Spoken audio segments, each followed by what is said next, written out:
Welcome back to the Exalted Podcast. I am so excited to have my friend Bobby Jones on here today. Bobby, thanks for joining me.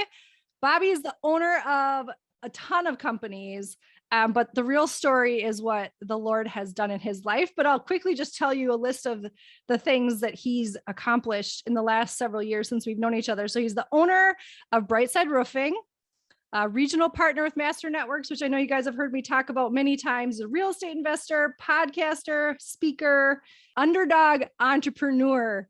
So thanks for being here, Bobby. Oh, it's my pleasure. Thanks for having me. It's an honor for sure. And I look forward to chatting with you, and hopefully we can inspire a few folks while we're on the call. Oh, I have no doubt that we will. So take me back, because Bobby and I have known each other for several years. And I only recently learned the backstory when he kind of started to go public with it. But it starts even before you started going public with it on social media. Just take me back to childhood, like what that looked like. Yeah. No, I'm glad that you said it the way you did, because I think there's a lesson in telling your story. For a long time, I held it back because I was afraid that people would, feel a certain way and maybe not do business with me because of the mistakes I'd made in my past. And that really couldn't have been further from the truth. But, going back to childhood, I grew up super poor. And, I think a lot of great legends and people that have really done a lot to inspire others, their story starts out in some similar way, right? Sure. Humble beginnings.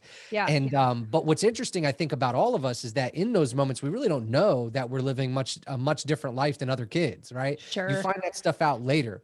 I found it out when I realized that the brand of shoes that I was wearing wasn't as cool as the other brands. And then I asked for those brands and I was told that we couldn't afford it. So that's how I learned. How old were you? How old were you? Do you think? I think around like the fourth grade, Jen. I remember I was going to fourth grade and I still had Power Ranger shoes on, and everybody on my bus was laughing. And I was still into Power Rangers. I didn't know that wasn't a cool thing.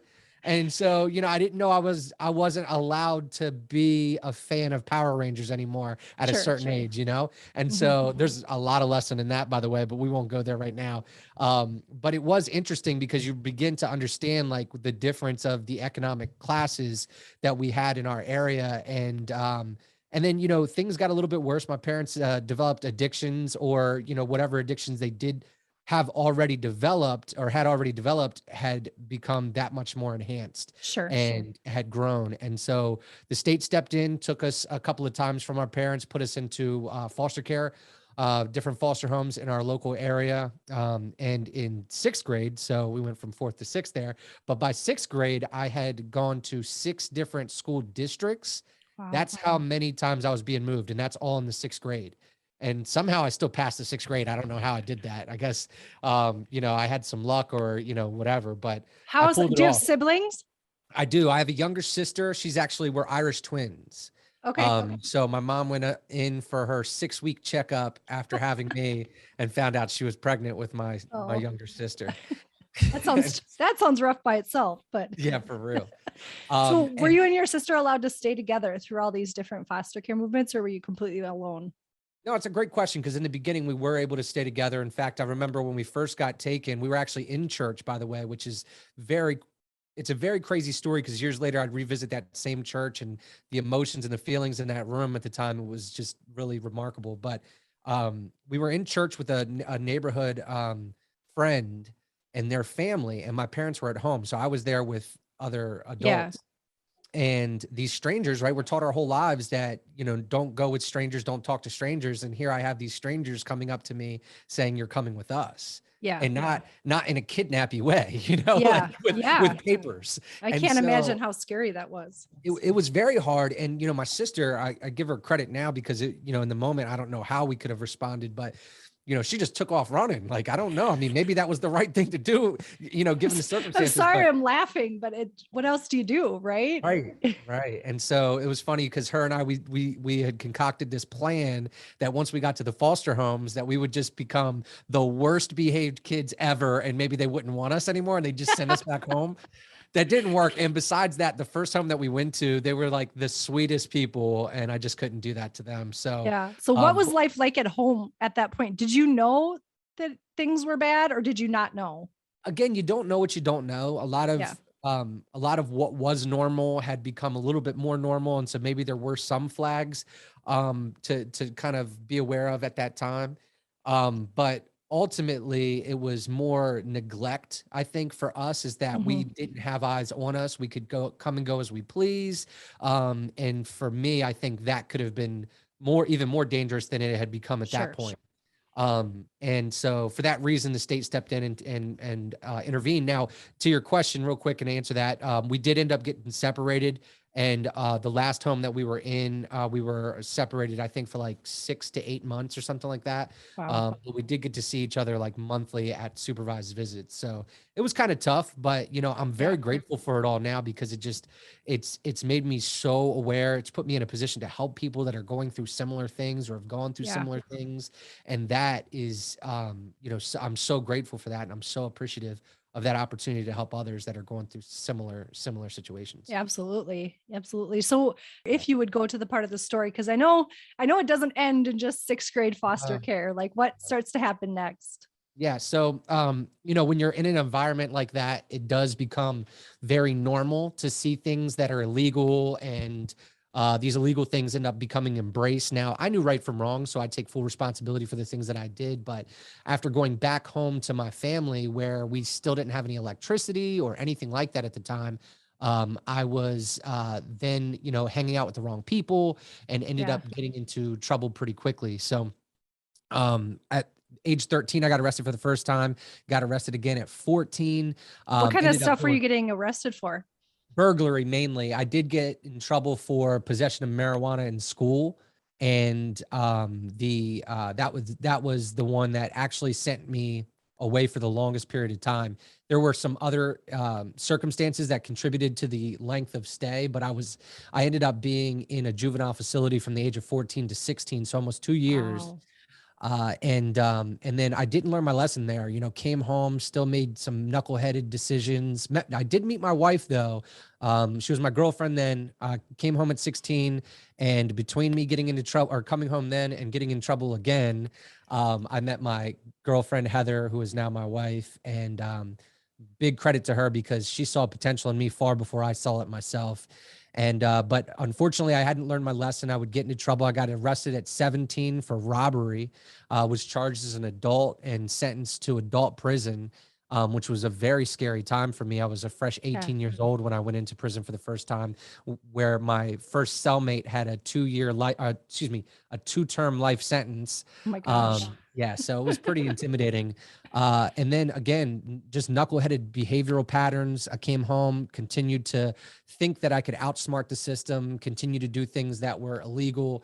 And I got into trouble very, very often, until I got to a point where I was looking at a lot of time in prison because of my habitual offender status. It wasn't necessarily the severity of the crime, Jen, but the pattern of Sure. which had brought me there, that got me to that point. And I was at 21 years old.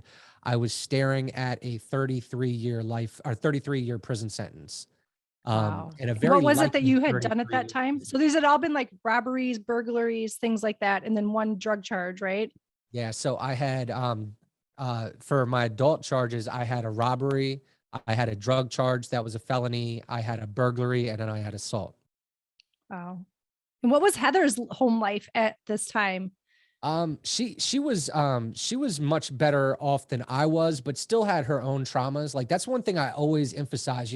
My upbringing on paper looks terrible, Yeah. but it impacted me to a certain level that other people could have been traumatized by a less traumatizing on paper childhood, right? Right. Like, so we are defined by our own traumas. And I say that all the time because, looking at my story, I know that people have been through worse and been less impacted. And I've Yeah. know people that have been through less and have been more traumatized from it. So, Yeah. so anyway, I said that to say this. Heather came from a broken family, but didn't see some of the financial struggles that I saw. Sure. Yeah, but she stuck by you Oh regardless. man. And I truly believe it. I know that, a lot of people joke about this, but I truly, she always said that she saw not what I was, but what I could be. And Mm. I was like, what? Like, I couldn't understand that, because I couldn't see anything past what I was at that time. I couldn't Yeah. see the version of me that she saw. And I definitely wasn't up for the remodel on myself that it would take. So So, Well, what I heard when you said that, like, that's how Jesus sees us, right? Like he sees like what he created us to be, and like the amount of grace in that comment that she just said that about you, like that's just almost overwhelming. Like what a beautiful thing that she saw that in you, right? yeah, for sure. I'm very grateful for that. Heather's been my foundation. She's been my rock. I can get emotional very quickly talking about her and the role that she's played in my life because, when you talk about family and the family that I've described already, there's nobody that I consider family more than her, right? Because she Right. has been there, not just for me, but with me every step of the way, since I was, 17 years old. Yeah. And so I'm very grateful for her and where she, having her in my life, I don't know where I'd be without her. Yeah, that's so great. So let's go back to the story. So you're 21, right? Yes, ma'am. 21. And remind me again how long you'd been sentenced to? I didn't get sentenced yet, but I was facing 33 years Okay. in And was your prison. oldest daughter born yet, or was Yeah, this during that time? she had been born in '04 and we're now in '07 at this point Okay. in the story. And Yeah. she was So born while you were I was in incarcerated. prison when she was Yeah. born. Yeah, I got a call from one of the guards came to me. I knew it was coming close, and one of the guards came to me and said, you've got a call. Was able to go to the chapel and speak to my wife at the hospital on the phone from prison to know that she had been born, my daughter had been born, and then I got to meet her for the first time 2 weeks later at a prison visit. And I still have those pictures. I literally have those pictures in my office right here just to remind me of where it all started and where it all came from. Now, with that being said, Jen, a lot of people have their child and that's all it takes for them to correct their behavior. I wish I was as smart and as strong as some of those people because I wasn't. I continued down that path for quite some time. And in at that point, I had been through this quite a bit, Jen. So I kind of knew the process, right? Yeah. You get arrested, you go to court, they offer you this. So I knew the process. And so at this point in the story, right, I'm facing 33 years. This is how this happens. I'm in the court. I get arrested. I go to court, preliminary hearing. And I go and I find out, is there a plea on the table or is there not? And they said, yeah, they're offering you a plea. If you plead guilty now, they're willing to reduce the sentence recommendation from whatever it was down to 33 years. And I'm like, what? And they're like, yeah, if you get proven guilty at trial, you could do like 60. And I didn't understand it at first. They had to explain it to me because there was a lot to do with my previous charges that gave me this habitual offender status. But then there was also backup time from previous charges. So when you get sentenced, a lot of times the judge might sentence you to 5 years suspended for 6 months or 8 months or something like that. Well, when you go and you become violated on that sentence, you can get all that backup time as well. So this sentence was a combination of all these things, and it was very real. Cumulative effect. Correct. Exactly. And it was very real. A lot of times when I hear people talk about their story of, they were facing so much time, I wasn't just facing this. This was a very real, very likely sentence. And if I had pled guilty at that time, that is what I would have gotten. And what typically happens as you approach trial is those sentence offerings will go down, right? The closer you get to trial, they'll make you a better offer and you can, plead guilty and go home or, do a lot lesser time, excuse me. And that never happened. It just stayed the same every single court date. Every single time I was expecting them to drop the plea and they never did. And so, I was in pretrial in Dover, Smyrna prison here in Delaware. And I was in there for 7 months. And I remember the 7 months like it was yesterday because it was the scariest time of my life. I spent most nights praying. And when I would pray, Jen, I would pray for what I thought was a miracle at the time, which was 5, 10, 15 years, something manageable, something that would allow me to come home and be a part of my daughter's life. And so that's what I was praying for, right? And every single time I would sit down and I'd say, if I just get one more shot at this thing called life, if I get one more shot at this thing called life, I'm not going to mess it up. Please, and I would pray and I'd hope and I'd wish every single night for 7 months. And I get to trial and nothing, no clues, no indication that anything was going to be any better than it ended up being or ended up, supposed to be. we get to court, and what they do is they take everybody from the prison and they put them in a holding cell. And in this holding cell, you stay with all the other cellmates or all the other prisoners until they come to you and talk to you about your case. And so when they came to me to talk to me about my case, they said, the plea hasn't gotten any better. Today, we're going to start picking jury and making set a date for jury selection and all this stuff. It was basically trial time. And I was like, okay. And he said, but listen, I want to make one more effort at this. And he said, I want to take, 4 or 5 of you guys from the holding cell up to the courtroom. And I'm going to bring the witness / victim inside in the courtroom. And I'm going to have that person identify you and see if they can identify you from the crime. And I was like, okay.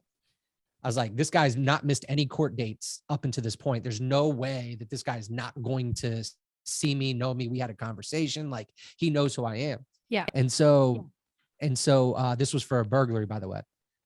So we get into the courtroom. It's me and 4 other people that look nothing like me, by the way. Like, one guy was a Spanish guy. There was another old white dude with a beard. There was another white guy with tattoos on his face. Like, literally, like, there was no way he wasn't going to pick me. And so we get up into the courtroom. They sit us down in the jury box, and they bring the witness / victim in. They walk him in. They walk him past what is like the gate into the actual courtroom, past the spectators area. And he looks me dead in my face. Jen, I don't even know if he knew there was other people in that courtroom, because he looked me dead in my face, laser focused on my face, and said in front of the entire courtroom, the man that did this is not here in the courtroom with us today. Wow. Every time I hear you tell that story, I just get like overwhelmed with emotion. Like, I mean, that was a real life miracle, right? Yeah, it's a very crazy moment for me, because I've got, to this day, I don't have an explanation for it, right? A lot of people have told me that I should try to find the guy and this and that. That was going to be a next question. Yeah, I don't even know how I would come up with his information at this point, because so much time has passed. And very early on, I guess there was this fear of, let me not spark something that could put me back in the same situation. And so in the moment, I couldn't believe it, because after praying for 5, 10, 15 years for 7 months straight, I'm going home tonight. Right. And I'm like, what is life? Right. So just to be clear to the people that are listening, like, he was facing 33 years, and then all of a sudden he's going home that day. Right. And the crazy thing is, remember, if and I was going to trial, because why would I agree to 33 years? That wouldn't make any sense to me. At 21 years old, why would I agree to do 33? So I was like, if you're going to give me 60 at trial, just give me 60 at trial, because, to me, what's the difference at this point? That's really the way I was thinking. I couldn't agree to 33 years. And so my point in saying all that was, if I had gone to trial and lost, it could have been much more than that, and probably would have been much more than that. And so it's just crazy. I mean, from all angles, it's just, I still have a hard time believing it. I'm telling you, Jen, there are times where I pull across the street from my office and I just look back at my office and I'm like, what is even happening? How is this me? How is this my life? Like, right now, I'm supposed to be 14 years into a 33-year sentence. Yeah. Like, I'm not even supposed to be done my sentence yet now. And here all this is, so it's just crazy to me. And I'm just in that moment, Jen, it was the first moment of my life where gratitude took over. Yeah. I was just so grateful for my own existence and everything that was included in that. Yeah. And so I had this mentality that life was happening to me all the way up into that moment. Mm-hmm. And then I realized in that moment that I can have anything I want in life, but it's going to be up to me. Like, we're not making any more excuses anymore. We're no longer a victim of anything. And we're going to go after this thing called life. And I just felt like in that moment, I was spared for something greater than I had, I wasn't living life to my potential. And so when that happened, I was like, I know that there's some kind of great, I had known in my heart, like, up until that point, I had this feeling like I was supposed to do something great with my life, but I had too much data. Like, to the contrary, I had too much data to the contrary. I had too much conditioning to the contrary. So I had all this data and all these words and all this environmental impact that says, no, you're actually supposed to be a scumbag. And I had let that suppress this feeling of greatness for so long that in that moment, I was like, no longer, no Yeah. longer. Yeah, that's incredible. So what was your relationship? So you talked about this 7 months that you spent praying. Like, was that the first time that you had prayed, or did you feel like you had a relationship with the Lord before that, or maybe you hadn't pursued it, or what did it look like before that moment? Yeah.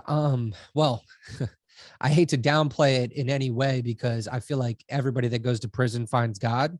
Sure. Um, and I'm not against that at all, for sure.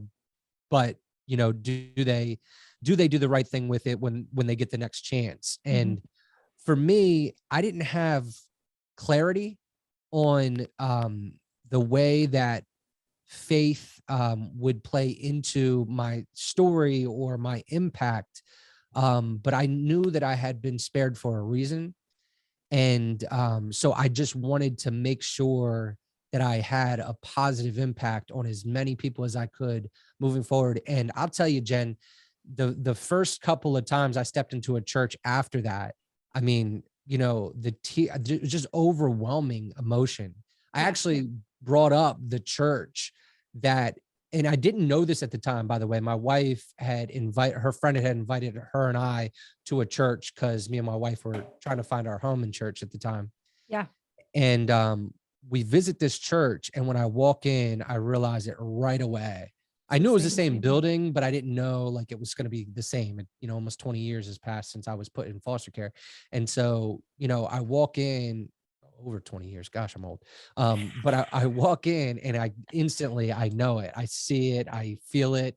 And Yeah. it was just, it was amazing. And I just felt like fulfilled in the moment in a way that I knew that I'm delivering on my true purpose at a much higher level than I ever have before. Yeah. And you're changing generations after you.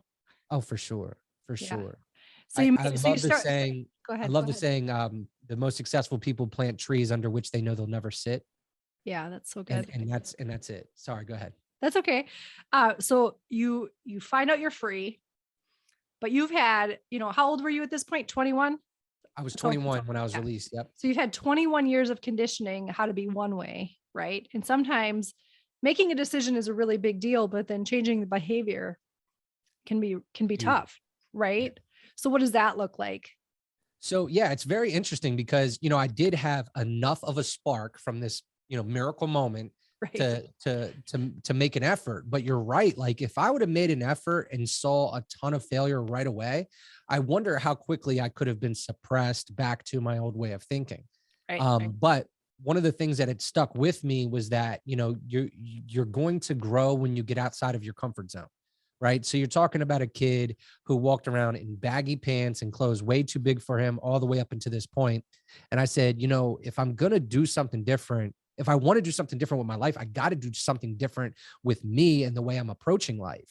And Yeah. so I started to picture this version of me that was successful. Right. And so in this version of me, Jen, like the Love it. only definition of success that I could really picture in the moment was me in a suit. Yeah. And, I had some other things there, a nice house and a nice car in that vision, I'm sure, but some of that I could do right now and others I couldn't. So I said, all right, well, that guy who I'm picturing in this moment, my ideal self, he talks a certain way, right? He walks a certain way, he dresses a certain way. Well, I can do those things now.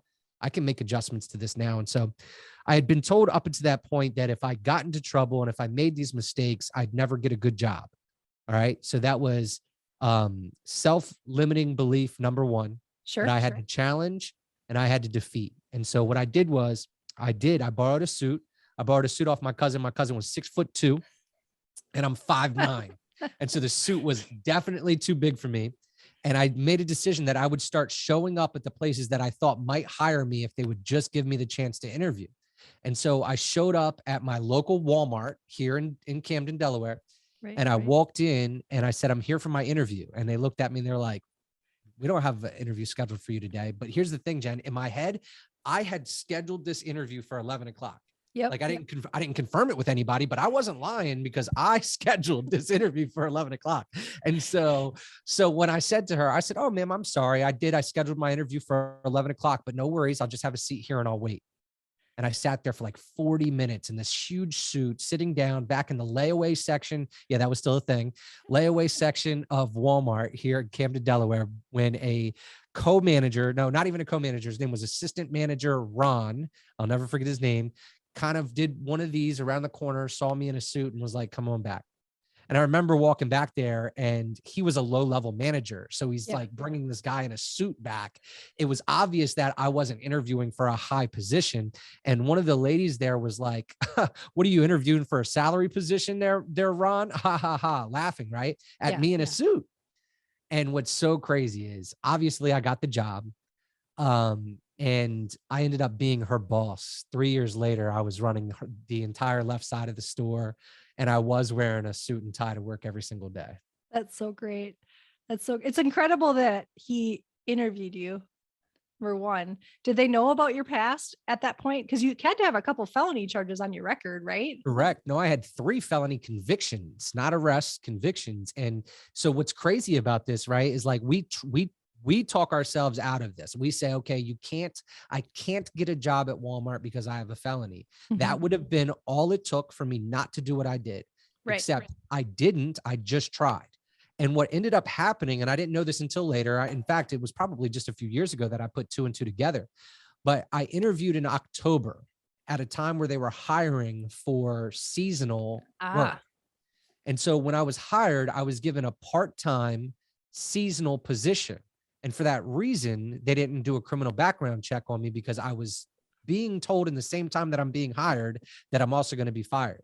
So the risk for them was so low, they didn't do a background check at the time. And so because I crushed it as a temporary employee, they made me a full-time employee without doing the criminal background check. Got it. And so, you know, again, had I not just taken the plunge and made the effort, this wouldn't have happened. But because I did, it worked out. Now, what was crazy later is that I was in charge of the sporting goods department that sold guns.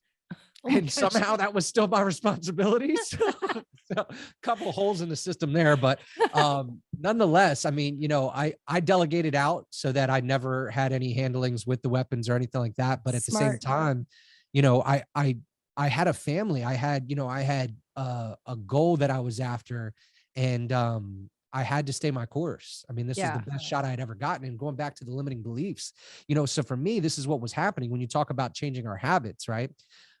So I started challenging these limiting beliefs that I couldn't do, right? So like the first one, I couldn't get a job. Then I was like, okay, I can't maintain this job. I'm given a temporary part-time position. Okay, what if I can? And then so when I started to beat and defeat these self-limiting beliefs, I started to look at the other self-limiting beliefs I had and I was believing in and that I was living. And so I had to be aware of those. I had to identify those, and then I had to challenge them. And so for every mountaintop that I would get to, right, I would be like, wow, I just beat everything I ever thought I, you know, was holding me back. And then I'd be like, but wait, I can see another mountaintop now. Right. And so the saying, and Zig Ziglar says it all the time, is you go as far as you can see. When you get there, you'll be able to see further. Keep going. Right. Well, he said it all the time, excuse me, but that's it. You know, you keep going. It's so good. So what about Heather at this point? How's she doing? Like you've become a different person, right? Yeah. This is a great question. Did that cause chaos like within your marriage? Because I mean, even when it's good changes, sometimes it can cause chaos, or was it a good transition? Yeah, not yet. I don't think there would come a time where this would impact our marriage quite a bit. But at the time, it was interesting because she was still believing in me. It was a really, really interesting time because at the time she still believed in me, right? Like she was still like had this idea that I could do more than what I was doing, even at that time. Sure. And it's funny because when I came home from prison, I had to live with my uncle. It was like one of the bridges I hadn't burnt at the time. Her family definitely wasn't letting me come there. I had just been a knucklehead, and I don't blame them.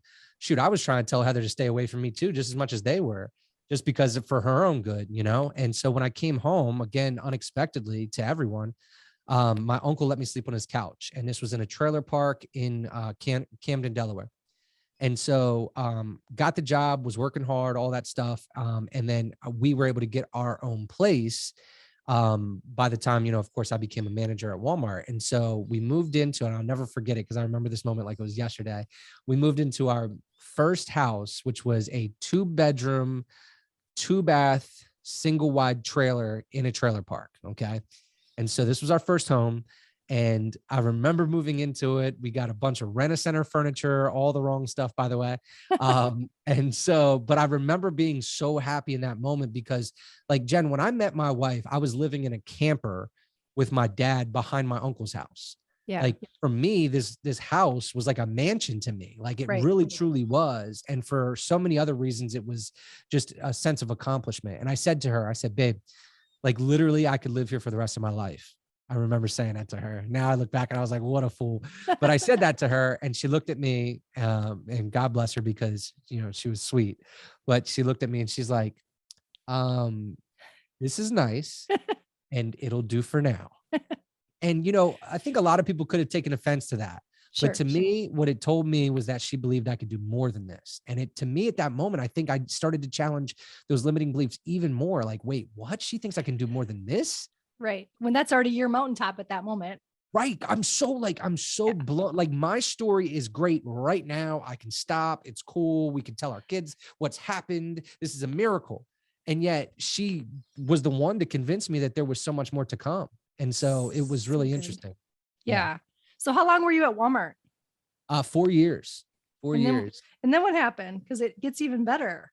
Yeah. So, I mean, I had reached a ceiling there, and honestly, I had some fears still. I said, if I get promoted to the next position, they're probably going to do another criminal background check, because I had exhausted their hourly promotions all the way up to the point where the next move for me was salary. Sure. So there's still some fear here that they're going to find out. Correct. Yeah. Okay. Yeah. And so I was killing it there. I wasn't giving them any reason to let me go or anything, but I get to a point where I got a new phone and I have no idea how to turn this daggone thing off. So, but anyway, so I get to this point where, I'm at this ceiling with Walmart, and I wanted to do something new. And I'd gotten close to a friend of mine who was in the roofing industry selling at the time, and he was making a ton of money. And I was always intrigued by the idea of sales, but I had never done it, other than just, hustling my entire life, but never on a formal commission job. And so, so I ended up leaving Walmart and I go to work for a roofing company in my area that is in sales. And I was intrigued and excited and afraid all at the same time because it was 100% commission and I wasn't sure how I could make this work. And so I end up doing really well. Like, I remember I was like a week into my 2-week training and they were like, hey, we've got too many leads tonight. Would you mind running one of the leads? And I sold that one. And then I sold the next 2 after that. And they were like, nobody even sells their first 1 lead, let alone their first 3. And so I went on to break pretty much every record that company ever had. And then about a year later is when I started my first company. And I say first company because Brightside wasn't my first crack at this. I saw failure in my first business because we went into the marketplace trying to be the cheapest roofing company, hiring the cheapest people, using the cheapest products, thinking we were doing our consumers a favor, our customers a favor, and we weren't. And for reasons that are connected to poor price, poor quality, poor service, I actually was able to sell my share of that business and get out. Before eventually they did end up closing that business a couple years later. I was a partner in that business and he stayed on board and tried to keep it going, but they did later have to close that company. And so when we started Brightside, we went the opposite direction. We said, how can we be the best? And then we'll determine our price later. And so we just bring far more in value than we do in price every single day. And it's worked out much better. That's better. Awesome. I love that. And I love that you shared that you failed the first time, because that's honestly pretty common in entrepreneurship because you're learning everything, right? For sure. And challenging your own limiting beliefs because we all have them. Yeah. Yeah. I mean, and what kind of slap in the face would it be for small businesses everywhere if this guy who just got out of prison just starts a business and it works on his first try? That's true. But I also remember hearing there's someone that says, I can't remember if it's Gary Vee or if it's someone else that says like hire drug dealers like for your sales position Yeah. because they know how to push. And you never said that you were dealing drugs, but you definitely I in was. possession. Yeah, I was. Who was that? Gosh. Oh man, Somebody it's gonna drive says me that, crazy because I which shared it. Tom makes Bilyeu. sense. Yeah, Who is Tom it? Bilyeu says that. Tom Tom Bilyeu. Bilyeu, B-I, yeah, yeah, Love it. Love it. yeah. Well, that is just such an amazing story. And then you've gone on to partner with Master Networks. You've gone on to have your own podcast. Like the sky is just the limit. What else are you working on right now? So I have a nonprofit that's called Handcuffs to Cufflinks, which is that I'm super excited about. However, that even evolved pretty quickly. And now in Q2 of next year, which I'm super excited about, we are actually producing courses that are going live to inmates inside the prison system directly to their tablets. So they'll have access to courses that will help teach Incredible. about sales and marketing or how to use an iPhone or like literally everything that you could imagine. We will be making courses available to inmates. Over 1.2 million tablets across the country will have our courses on them. That is incredible. And that's a nonprofit that you started? So that part is kind of an evolution to a nonprofit that I started. I had this dream back in like 2016. And then I ended up by pure happenstance, if you believe in that, connecting with a guy out of LA named Travis Ritchie. Shout out to Travis because he's helping make my dream a reality. And that was to get courses directly onto these tablets. And this is a gentleman who did 4 years for a white collar crime. And ever since then has been on a mission to reform the rehabilitation process that we have going on inside the prison systems. And so he had already established phenomenal relationships with these companies to allow us to get our courses directly onto the tablets pretty quickly. That's incredible. So what you're essentially doing is giving life skills. So Correct. when people come out of prison, they have the means to make it, right? Yeah, to break that's right. the cycle. There's actually a lot more to it than that too. If you think about this too, Jen, there's a lot of courses that are required by sentencing. So you think about the drug offenders, they have drug programs they have to go through. You have violent crimes, they usually have to go through like anger management courses. And these are all part of the sentence. And what's happened up until this point is they've had, a program facilitated inside the prison that is facilitated by, and again, no offense to that person, but probably not the best course facilitator in the world if they're working inside the prison system, right? And then in addition to that, there's also a risk. So then you have to have prison guards, a certain amount to a certain amount of inmates present in these same training rooms. So that limits the amount of people that you can reach all in one training, right? Yeah. So this program that we're putting together can eliminate that completely, and it can make a much safer situation, right? Because now we don't have a facilitator inside the prison system trying to teach this to inmates, but you also have probably a way more, right? It's going to be a way more effective course because now the curriculum is going to be directly facilitated by the course creator in most situations versus being taught to somebody who taught it to somebody who taught it to somebody. And then of course, then it becomes a scalable model, which means we can reach more people. Right. And so now you take these courses and these classes or, whatever they want to call them, programs that now can be monitored by probation officers instead of a person inside a facility. And so now one probation officer could monitor the progress of 300 inmates that are required to take this course. Technology is so good. It's so good. That's incredible. I'm super excited about this and I can't wait to see it come to life. Yeah. I imagine how many lives it's just going to touch. Right. Sure. For sure. I mean, that's it. Cause the thing is, I grew up my entire life thinking that the teacher in my classroom who was saying to me, you could do anything that you put your mind to, or you can have anything you want if you just work hard enough for it. Right. Mm-hmm. I literally thought that she was talking to the rest of the classroom and not me. Every time I heard that, I would look around and be like, yo, she's talking to y'all. Because she's not talking to me. And so for me, I understand now that she was talking to me and that it is truly everything that I'm accomplishing today tells me that people who are out there thinking that success or financial freedom or happiness or whatever you want to call it, whatever you're after, is not for a certain type of person or a certain type of people because of the way that you were, the money that you were born into or not born into, or the area that you were, raised in, or whatever it might be. Like, it literally is possible for all of us. And Right. if you challenge that, just look at the examples. I mean, how many times, as I said at the beginning, how many times do you hear somebody who's crushing it and inspiring millions of other people say, well, I started out in a 1-bedroom apartment with 7 brothers and sisters, and, went to prison, all this stuff.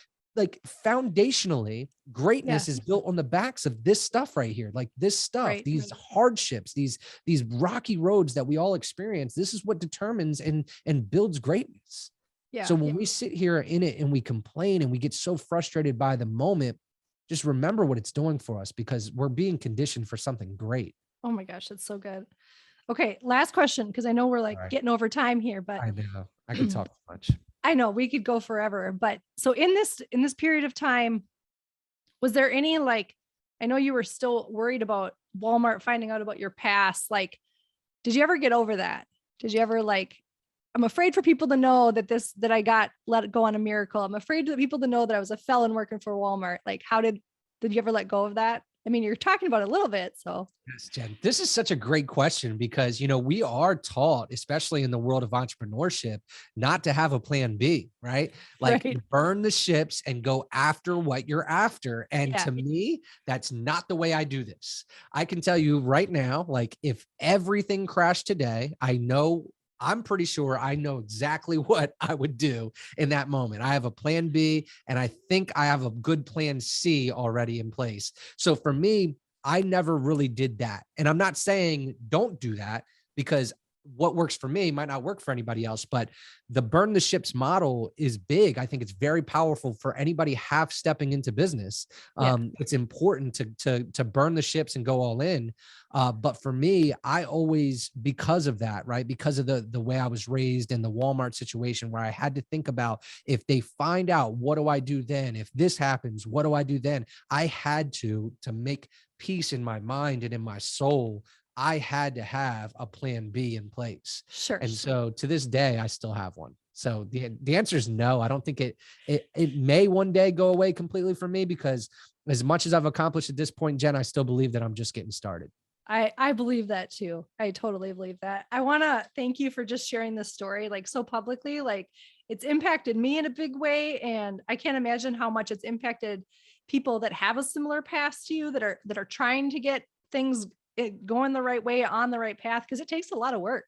Yeah. A lot of mindset changes. Well, Jen, if I may, I'd like to thank you, because it's people like you that make me feel better about sharing this story, right? Because again, like I said earlier, I held this back for so long, thinking that people weren't going to like me, or weren't going to trust me, or weren't going to, let me in, unless I was the version of me that they wanted me to be. And it wasn't until, like, I could be my genuine person, like I could be truly authentic with everyone, that I had this relief off of my chest. And because of the way that most people, and I say most because I'm sure there's going to be exceptions, but the way that most people have received that, have let me tell other people to tell their stories. And so for you to give me the chance to come on your show and tell my story, it just motivates me to tell it more. And I'm very grateful. Good. I'm so glad. It's going to touch so many lives. So where can people find you? I know that you've got your podcast, the Extra Mile podcast, but if people want to connect with you, where can they find you? The Extra Mile podcast. I think Instagram is going to be the best one. Unfortunately, I go by Mr. Brightside on all my social media platforms, but unfortunately, that's a pretty common username apparently. So TikTok is another one. So it's Mr._Bright_side on TikTok. And on Instagram, it's the same, but underscores before and after as well. So it's _Mr._Bright_side_. It looks better than it sounds. It looks better than it sounds. I'll link it in the show notes so people can easily find you too. So thank you again for coming on and just being so bold and brave and sharing this story, because I'm sure it's not an easy story to tell. It's probably gotten a lot easier, but I really appreciate that you share it. I'm very grateful for the opportunity. And if anybody that listens to this show knows somebody who's face some of the adversities that I've seen, and would like them to connect, I'm very happy to talk with people individually that have, that need, just maybe sometime an outside perspective, or somebody from the outside to say things that somebody close to them is already saying, but they receive it and hear it better. So, please have those people get in contact with me. Instagram's probably going to be the best way to do that. Will do. Thanks for joining us. My pleasure.